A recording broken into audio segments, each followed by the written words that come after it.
Welcome to our weekly Going Green podcast. Today we're going to look at something unusual. Hashtag cooking with gas. Yes. Now, as opposed to the normal statement of saying just cooking with gas, this is hashtag cooking with gas. Now, why is it hashtag cooking with gas? Because, of course, if you search on any social media site using hashtag cooking with gas, all one word, I'm going to include that one, you get lots of people of, there's lots of pictures, shall I say, of people cooking food on their gas stove. Now, that's fair enough. That sounds good to me. That's fair enough. I mean, it's accurate in cooking with gas. The other critical statement in that part is, of course, you also see the gas hob and the gas flames burning, and you'll see the nice people having a wonderful time cooking whatever they want. That's fair enough. That's no problem. Except, of course, these were actually paid for posts, as in a large American gas, I wouldn't say gas firm, it's more like a gas supplier. Yeah, just gas supplier, yeah. Paid people, as in influencers, to buy or to post to their followers, their following, pictures of them cooking with gas to try to influence all their lovely people and followers that they should also cook with gas. Because it's better than electricity, from what they were saying, yes. Well, yeah, the answer is yes. And I won't tell you how much money is involved in this, but if I it was a lot. But if I said every poster got approximately £30,000 for one picture, it's frightening. That does worry me, really, to sort of think that there's that much money in trying to get lots of people to move to gas. Yeah. Well, it's not even to get moved to gas, it's just to continue using gas. Because obviously, one of the major things, of course, is gas emissions when burnt do emit CO2. And that's the climate change gas. Oh. And of course, you're also using methane. So if any of that leaks anyhow, that you're going to actually put a little bit more methane into the atmosphere. And that's a much worse gas. Yeah, greenhouse gas. Yeah, exactly. So, so you got this thing. Now, the answer is, why is this gas supply company paying lots of influencers to, share the fact that they want people to cook with gas?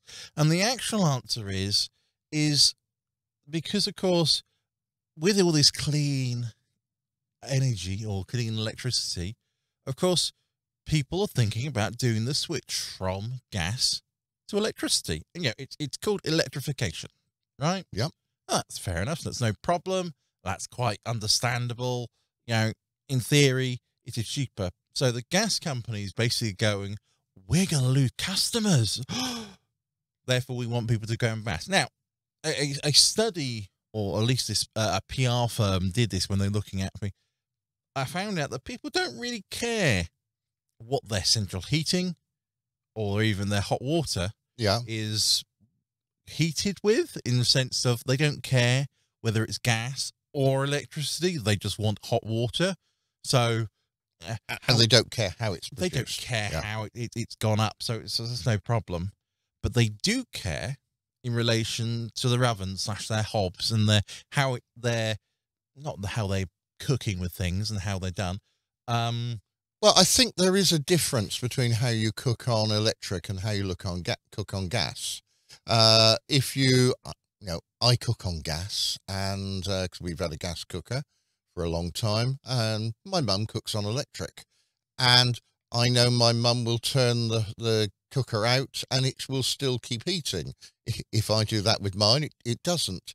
But you've got the hob, you put the gas hob on, you turn it up, and it works instantly, and you turn it down, you got instant control. Whereas I know my mum, and she's cooking on halogen, she will turn it down, and it's more instant than it was when she had one of these sort of rings of these The ceramic electric coils, yeah. which didn't. You've got your pot of milk, you're boiling, and you on the gas stove, you turn it off, and it stops immediately. On an electric, it carries on, and it all pours all over the place. Yeah.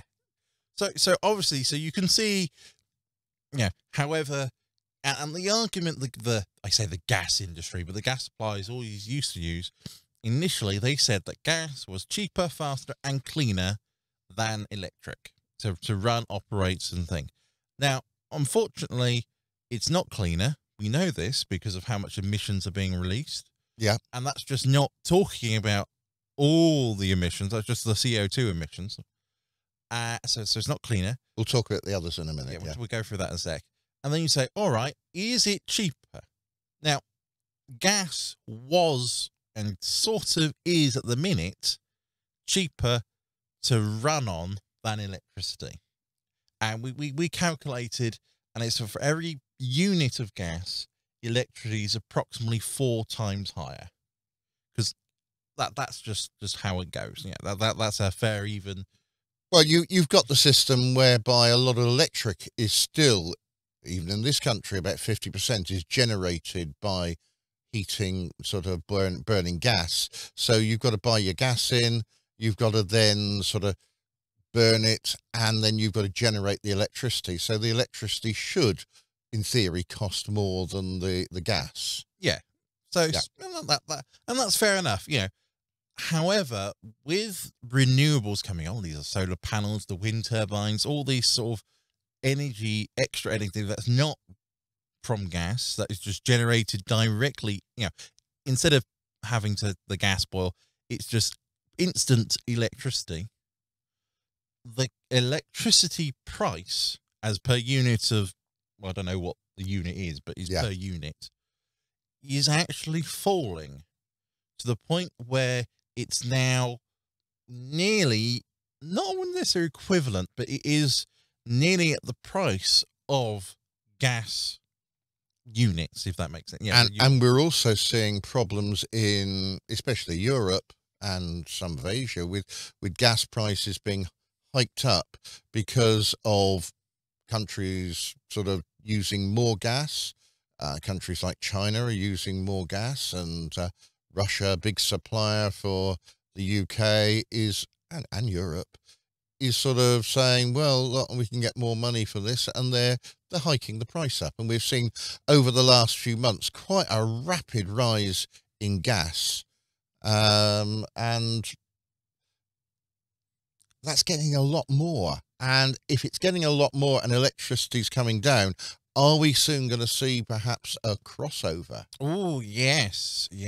Which is going to be a trivial event where electricity will be cheaper than and so, all right. So let's say we reach that crossover point. Now, gas and electricity are worth cost the same. So therefore, gas isn't cheap. It isn't the cheapest thing. So then what else has gas companies got to go with, to sell why you should go for gas? So they were cheaper. They were cheaper, not anymore. They said they were cleaner. Not anymore. They're faster. Faster than what? Well, electric. Let's say I want to heat up some water, and let's take a typical amount of water, and I'm going to take, I don't know, 3/4 of a litre, 0.75 a litre of water, and I want to try and heat that up, my kettle, to make my sort of cup of tea. Yep, fair enough. Sounds good. Okay, and so I can heat it up on my gas stove, or I could heat it up on my electric stove, couldn't I?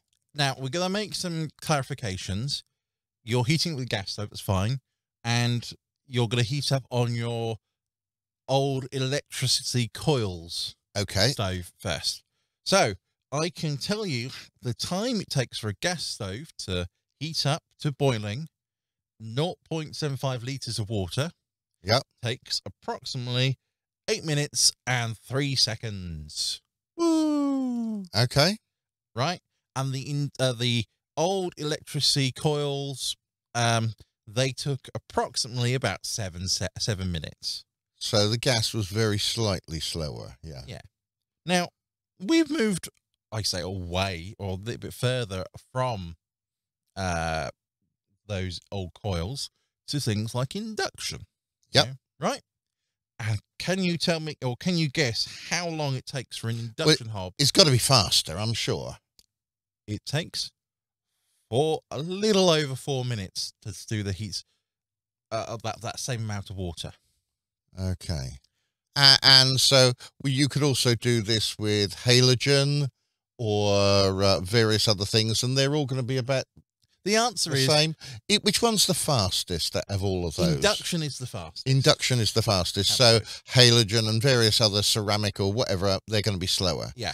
And unfortunately, gas is the slowest. Yeah. How about if I just go and buy an electric kettle?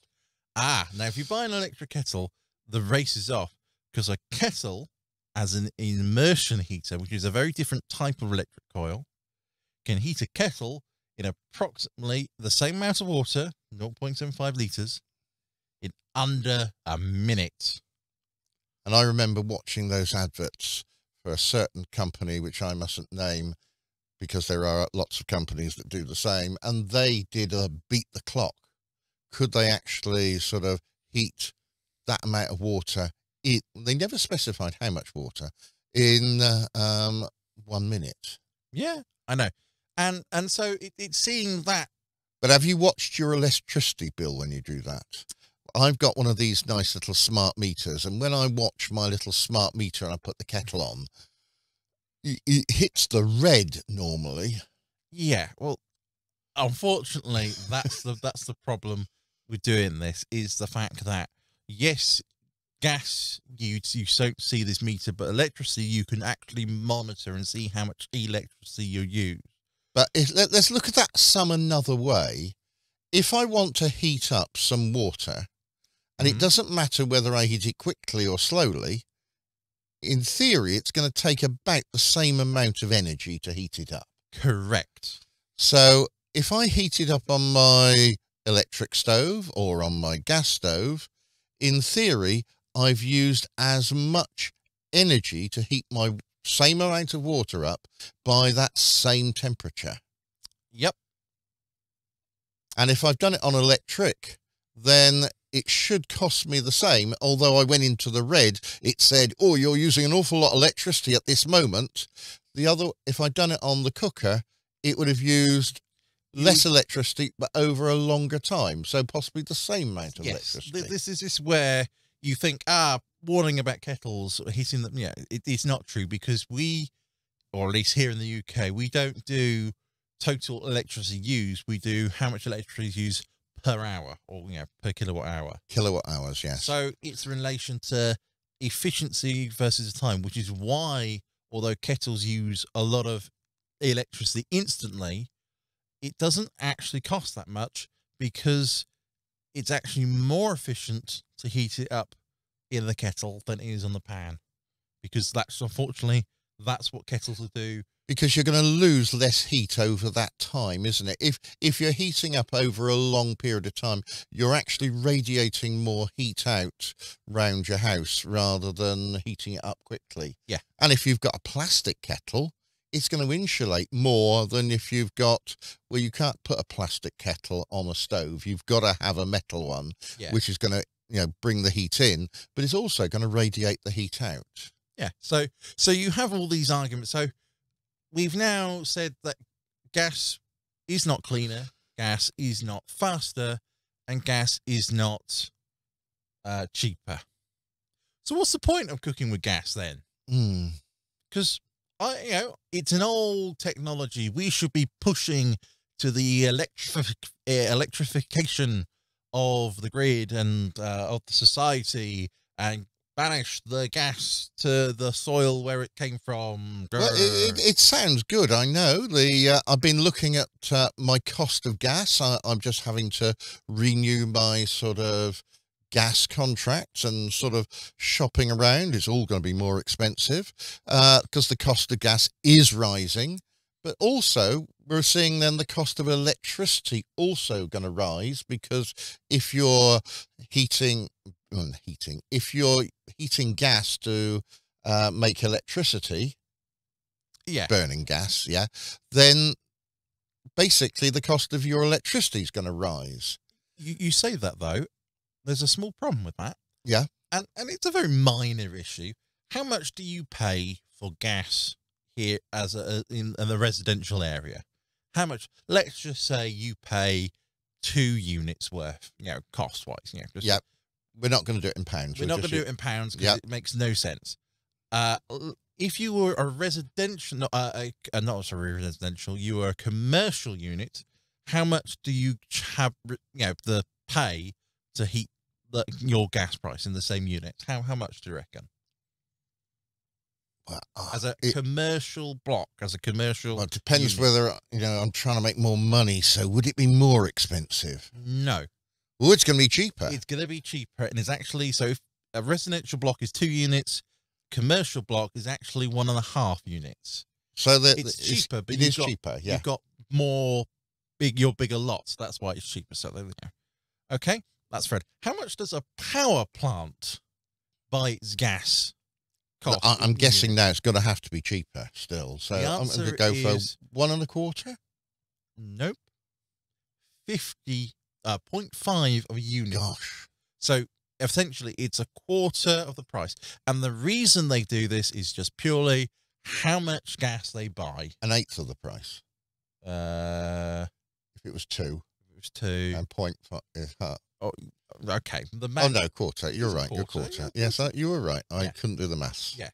Anyway, so the answer is industry, or more precisely, the power plants. They buy their gas in bulk. They get the cheaper price. That's the wrong way to say it. But because they know they're buying a lot of gas, they're sort of their guaranteed customer. So yeah. They make up the cost because they buy a lot of it. Whereas a residential doesn't buy a lot. Therefore, comparatively to make it the cost. Okay, so then, is it cheaper to build to power a power station with gas and then send the electricity to the city centre, or is it cheaper to send the gas to the residential, out to the cities from the refinery, wherever? Well, I'm having a problem with this. That in theory, to me, if you're going to bring in the gas to a power station, you're going to then burn it. You're going to have all that extra machinery to do the generation of the electricity. And then you're going to have the electrical distribution network, the national grid, one of my most popular videos. Then that looks sort of, to me, more expensive than just piping the gas in to a city. Yeah. Unfortunately, it's not quite a simple picture. However, it is in fact cheaper. And the reason being is actually the efficiency of the transmission lines. They work really hard to make them efficient, because otherwise, why would we have transmission lines instead of power plants in the middle of a city centre? Yeah, and they are pretty efficient. You just watch my little video on the national grid, and by using transformers, suddenly I can get electricity moving, and it hardly goes down like anything. Whereas when I did it without, barely a glimmer. Yeah. So the obvious thing is, so suddenly you're like, well, why aren't we not just electrifying the world in regards to, let's tear up all the gas pipelines underneath the city and just have boilers that run on the electricity as opposed to having them run on gas? And that seems great. That seems fair enough. Yeah. And think of the decarbonisation of that process. Is you could lead to 75% of greenhouse gas emissions by commercial and residential areas, because of course the commercial and residential gas boilers, although they're efficient at burning gas, they're not efficient at heating water in regards to how much water they need and how much water they're heating. Whereas the power station has a much higher efficiency because, of course, they're trying to use as much gas to heat as much water to make as much power. So that's they can spend more money on the system, can't they? So. However, the electricity boiler, or at least powering, because of the same energy output and required to heat the same amount of water, all that sort of thing as with gas, it's actually, although a little bit more expensive to buy, is actually cheaper to run in the long term. As in, if you want to go and change your boiler from a gas to electricity, yes, the electric boiler costs more, and yes, the electricity will cost more. However, over the long run, you actually save money in regards to you don't have to do the gas. Okay. Well, I got some other ones that caused me interest because, as I said, I was renewing my gas, and I understand my gas is going to go up because, this is the Russia putting the price up, as well as other people. And so my electricity is going to go up. But my electric supplier guarantees that 100% of my electricity is from renewable sources. Mm-hmm. So why do you think my electricity bill is also going up terrifically? If I really am on renewables, and therefore I shouldn't be dependent on any gas price rises for my electricity, I wonder why it's going up. Well, you can theorize why it's going up, and the obvious answer is they're just pocketing more money. Yeah, I thought that one. Yeah, the other one is that my gas, I'm told, is 100% carbon neutral. Ooh. And my company says that what they're doing is, obviously it isn't carbon neutral because I'm putting CO2 into the air, but they are doing the carbon offsetting for me. They're growing trees. They are paying for this carbon sequestration, these big machines that will sort of grab hold of the carbon dioxide and sort of stick it underground and sort of get rid of it. Sounds good. And I suppose I'm also paying for that as well, aren't I? Yeah, that's one of the points of what you're paying for is, yes, your electricity, it says renewable, but yes, it's more expensive. And the reason is because you're not just paying for your renewable electricity, you're paying for the maintenance, like the wind turbines, but also you're investing. I say investing, you're investing. It's a lie, you're investing. But your money is being invested in buying a new wind turbine, which will then supply more electricity. So, it's one of those things where they're actually extracting money from you to pay for services, but also future investments. Yeah, I noticed when I was trying to look for different prices that I could get different sort of packages, I suppose, with fixing my gas and my electric price.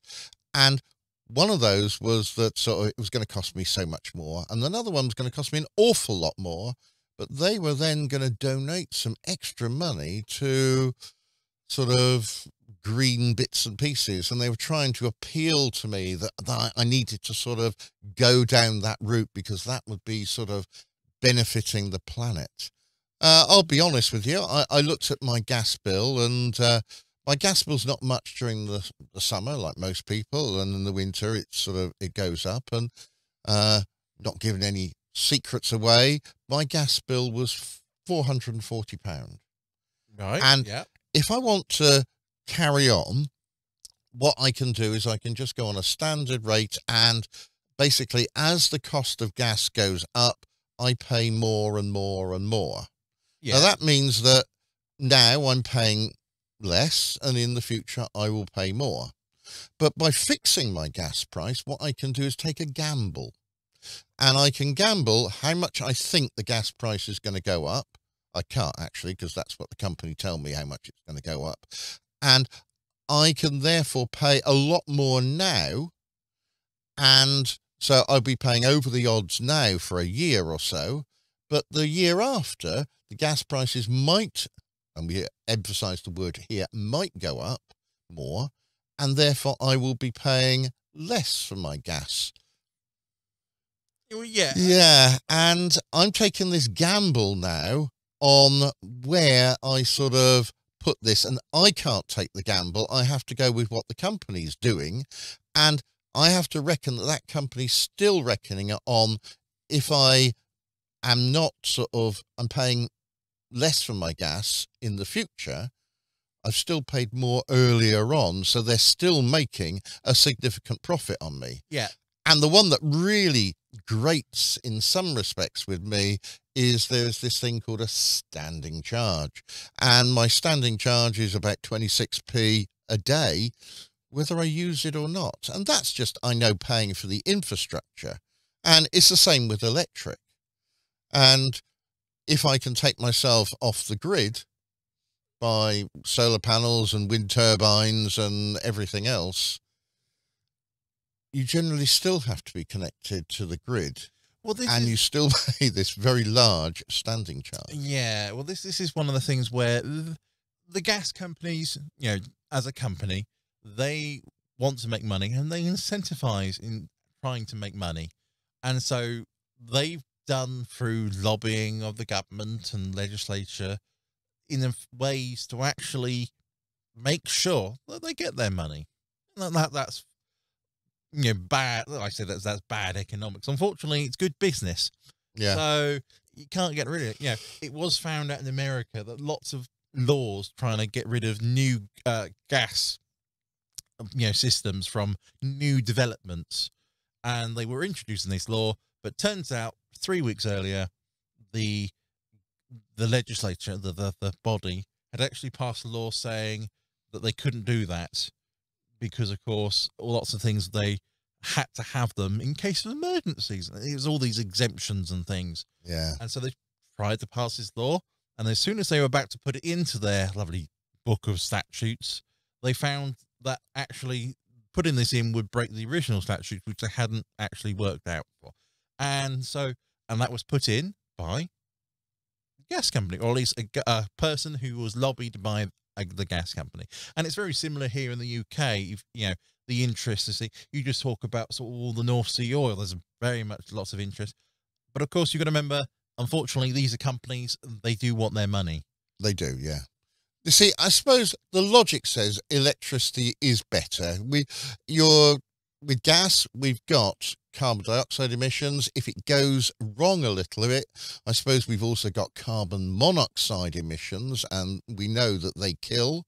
You've got, if your boiler isn't efficient and serviced, so you're going to get some carbon monoxide, you're also going to get these carbon particulates put out. Yeah, the volatile organic compounds. And the one that we were talking about a day or so ago, about when we were heating up gas, you get nitrogen being heated, and that's forming nitrous oxide. And in a car, you've got a catalytic converter. But in my cooker, I don't have a catalytic converter. Exactly. Yeah. And so we've got some nitrous oxides emissions being given off. And if I put my little air quality meter next to the cooker, it does tend to go a little bit balmy. Yes. And so we've got some of those, and you don't get nitrous oxide emissions on electric because you're not heating the air. Well, at least as much, are you? No. So it's sort of quite interesting there. So I think we do need to probably move away from gas to electric, but electric's got to be basically more. It's going to be affordable. More affordable, yes. It's also going to be and safer. Yeah. Well, this has been our Going Green podcast, looking at hashtag cooking with gas. I hope you found some of this interesting, and we will see you again, hopefully, next week. So it's goodbye from me and goodbye from me. Bye-bye. Bye.